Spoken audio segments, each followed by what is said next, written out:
Hello दोस्तों, good morning, नमस्कार। एक बार फिर से स्वागत है आपका हमारे YouTube channel Sikar study point पर। दोस्तों, हर रोज़ की तरह हम मॉर्निंग में 10 महत्वपूर्ण वन लाइनर देखते हैं। तो आइए शुरू करते हैं।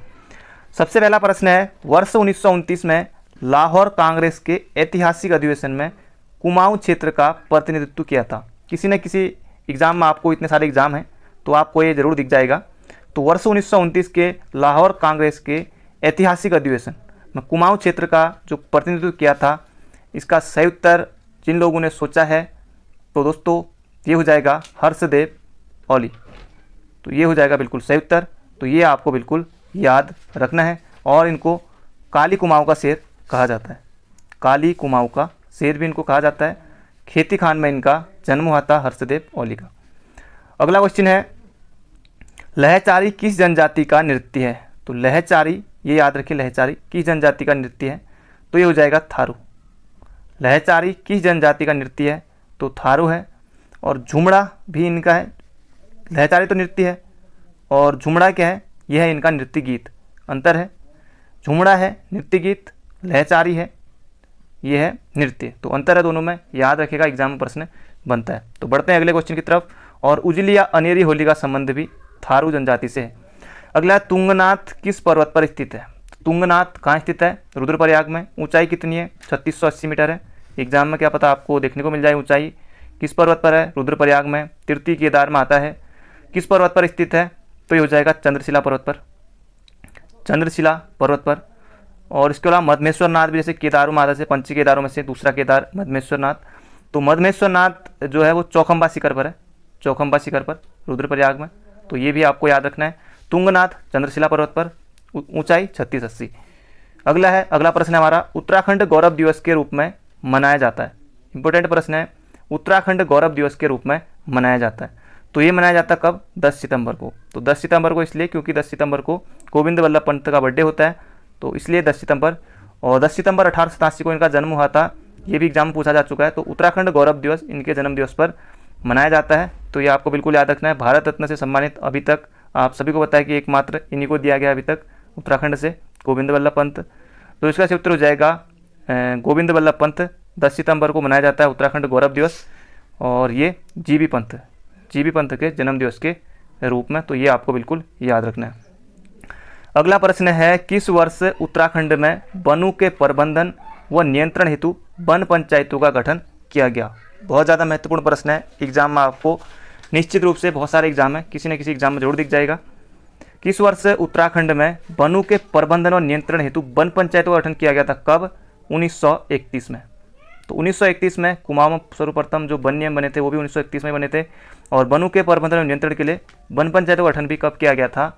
1931 में ही। तो ये आपको बिल्कुल याद रखना है।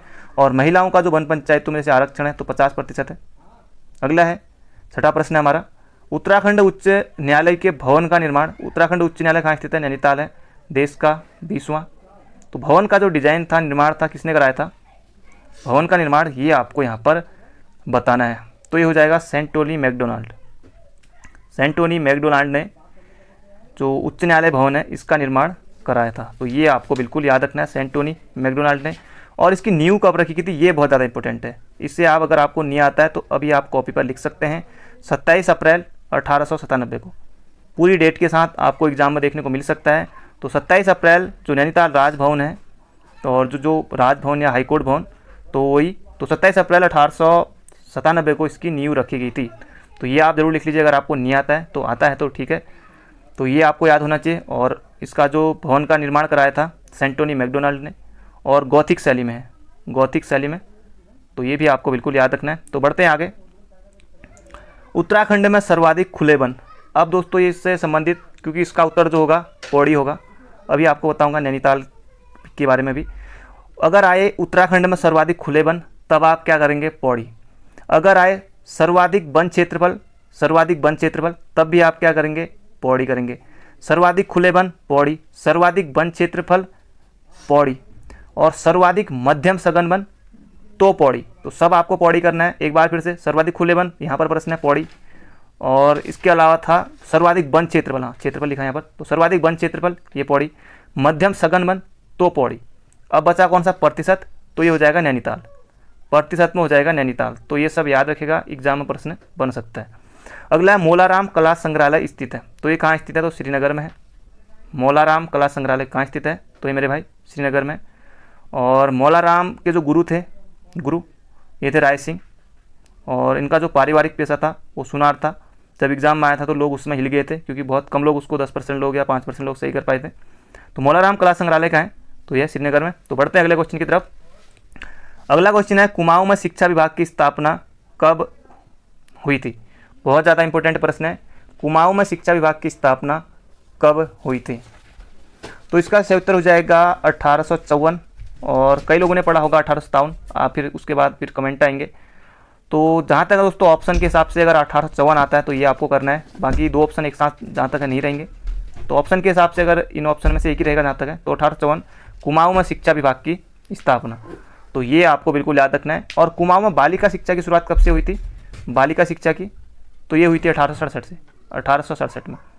और कुमाऊं में आधुनिक शिक्षा की नींव जो रखी थी, मतलब कि कह सकते हैं कि जो कुमाऊं में आधुनिक शिक्षा की नींव रखने वाला कौन था? तो ये बुद्धि वल्लभ पंत, बुद्धि वल्लभ पंत। तो ये भी महत्वपूर्ण है। अगला है चैतुआ माणकू। चैतुआ माणकू कलाकार को किस शासक ने आश्रय प्रदान किया था? तो ये किया था महाराजा सुदर्शन शाह ने। महाराजा सुदर्शन शाह ने किया था, चैतुआ माणकू को आश्रय प्रदान किया था। सुदर्शन शाह को कलाविदों का शिरोमणि कहा जाता है। सभासार नामक ग्रंथ किस भाषा में होगी? अब गढ़वाली मत कर देना, ब्रज भाषा में है और 7 खंडों में है। तो ये थे दोस्तों आज के हमारे 10 महत्वपूर्ण क्वेश्चन। बाकी मिलते हैं बहुत जल्दी। Thank you friend, thank you so much.